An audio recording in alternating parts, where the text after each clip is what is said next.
Welcome back, guys. I hope that you are having a lovely time with my previous videos. Just to recall, we have been uploading videos with regard to CBSE 8 standard mathematics.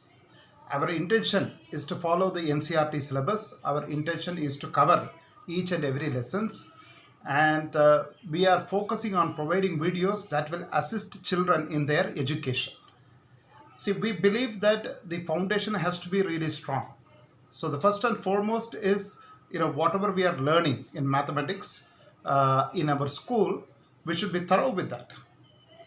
I know that many students will have aspirations to go to premier institutes like IIT. Many students would want to go for education in esteemed universities. Now, unless you have this foundation very clear, if you go for other advanced, coaching classes like that is offered by, Akash, or for example, Aha Guru, or even, Byju's, right? You will find it difficult to appreciate, what these organizations are doing. So these organizations are doing a wonderful job, right? But we have to be very clear in our learning in our classes, right? So the lessons are structured in a certain way. So unless we understand these lessons properly, unless we are thorough with these lessons, we will find the advanced teachings by some of the organizations that I mentioned little difficult to comprehend. So these videos are intended to help students, right? These videos are intended to help parents who want to coach their students in mathematics, right? So we will be expanding our wings, and we will be expanding our area or domain, and we will be adding even videos for other classes as well, 9th, 7th, 6th, 5th, etc. We also will be covering physics and the science subjects as well, right? So as we move along, we also will incorporate all these videos, and will try to assist you as much as possible, right? So today we are going to cover on chapter 8 in NCRT syllabus, which is called comparing quantities, right?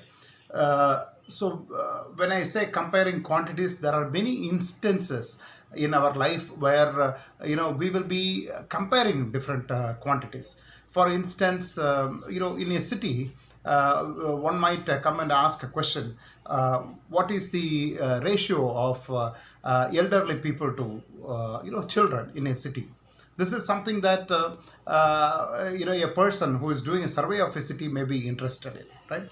Sometimes we as students would want to know, how many people who have coached or who have been coached by a particular coaching institute cleared JEE, right? So what is the percentage of students who got into JEE, right?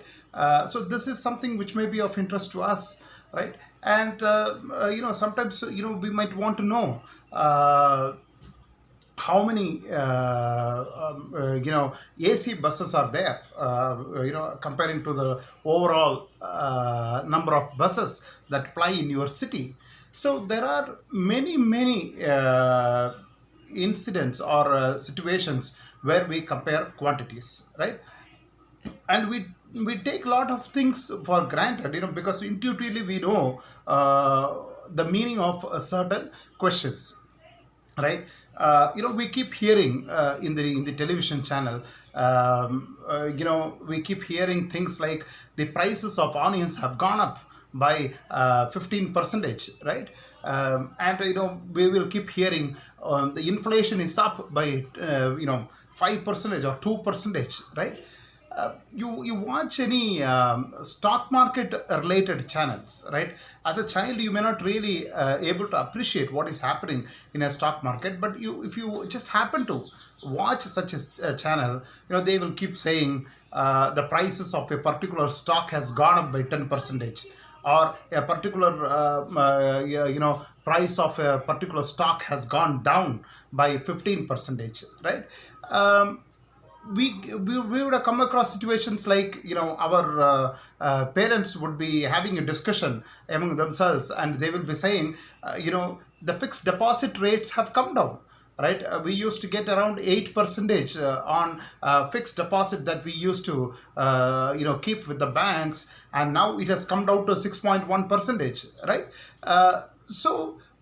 There are many instances in our life where we keep using these percentages, and we keep using ratios as a means of analyzing a certain collection of similar entities. Okay. So what are these ratios? What is a percentage? Okay, so we will have to understand the definition of a ratio much in detail. So let me take a very simple example. All right, so you have 10 fruits in a basket, right? You have 10 fruits in a basket. 6 of them are apples and 4 of them are oranges. Okay, 6 are apple and 4 are oranges. Now the ratio of apples to oranges in the fruit basket is nothing but the number of apples divided by number of oranges. So here the number of apples is equal to 6, number of oranges equal to 4. Hence the ratio of apples to oranges in this particular fruit basket is equal to 6:4. We can further simplify, right? And we can write it as 3:2 as well, right? So we use this colon symbol, right? 2 dots to signify ratios. So when we write 3:2, we put 3 colon 2 dots, right? So colon is nothing but 2 dots 2. 3:2. So what is very important in understanding ratios is the way the ratios are defined. I said the ratio of number of apples to oranges, okay, which means the number of apples will be in the numerator and number of oranges will be in the denominator. Or in other words, when we are using this 2 dots colon, which is the ratio symbol, the first number will be the number of apples, in this case 6, is to the number of oranges should be the second, which is 4. If I reverse the question, if I ask you what is the ratio of number of oranges to apple, we have to write it as 4/6 or 4:6, right? 4:6. Okay. So ratios are very useful in several situations, in analyzing several situations. See, for example, in a context of a city, right? If a ratio of male to female is given, okay, if the ratio of male to female is given, and if you know the number of males, the size of the male population in the city, then it is easy to find the total population in the city. When I say total population, I mean the sum of males plus sum of females. For easy understanding, let us assume we have only males and females in this scenario. Okay. So how do you find out? You know that the ratio of the number of males to number of females is nothing but equal to 7:3. Okay, so it is 7:3. So 7:3 is the ratio of number of males in a particular place to the number of females. All right. Now if you know that the number of males is say 100, okay, so the number of males is say 100, and if you have to find the total population in the city, all right, so how do you find out? Okay, see, in the case of 7:3, what it also means is if there would have been 10 people in that particular place, out of the 10, 7 would be males and 3 would be females. Okay, so this is a very simple straightforward thing. If there would have been 10 people in the place, 7 would be male and 3 would be female. Okay. So we know that number of males is equal to 100, right? So if one male would have been there, the total number of people would be 10 divided by 7. All right. There are 7 males when the total population is 10. So when one male is there, right? When one male is there in a place, the total population would be 10 by 7.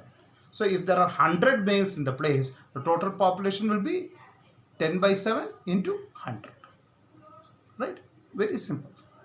So such questions, right, we will be able to easily answer with the help of ratios. We'll continue, talking about ratios in our next video. Thank you.